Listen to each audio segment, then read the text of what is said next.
Chenro mar chwalo jopuonjre mag CBC e grade 9 e kaunti ma Murang'a osechopo e okang' mamalo. Darekta mar somo e kaunti ma Murang'a, Ann Kiilu, notelo ne chenro mar yawo ayanga kilese manyien moger ne chenrono motelo ne yepo wuok tich mabironi.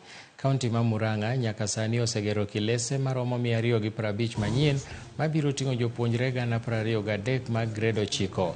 Nolero ni Murang'a nigi skunde mag sirikal maromo 486 mag JSS kod 70 mag ji giwegi. Omedo ni migawo mar somo bende osechiwo nyaka lokas manyien ne jopuonjre duto madonjo e grade 9 higani.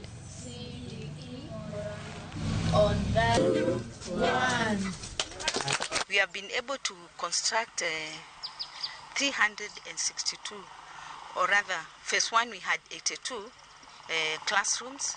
Phase 2 we had 172 classrooms. Phase 1 we are at 100%, and phase 2 we are at 95%.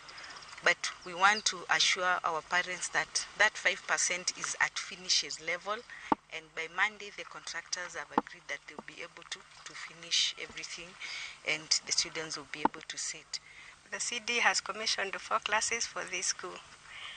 We have books provided by the ministry and the teachers by TSC. They come Monday. For us, it's a normal learning day. We collaborated with the government to do these classes. At least the government gave us the half of amount. Then we decided to do a strong foundation for our classes. And I'm sure 2025, we as the parent, we shall do more about these classes, because most of our students, our school is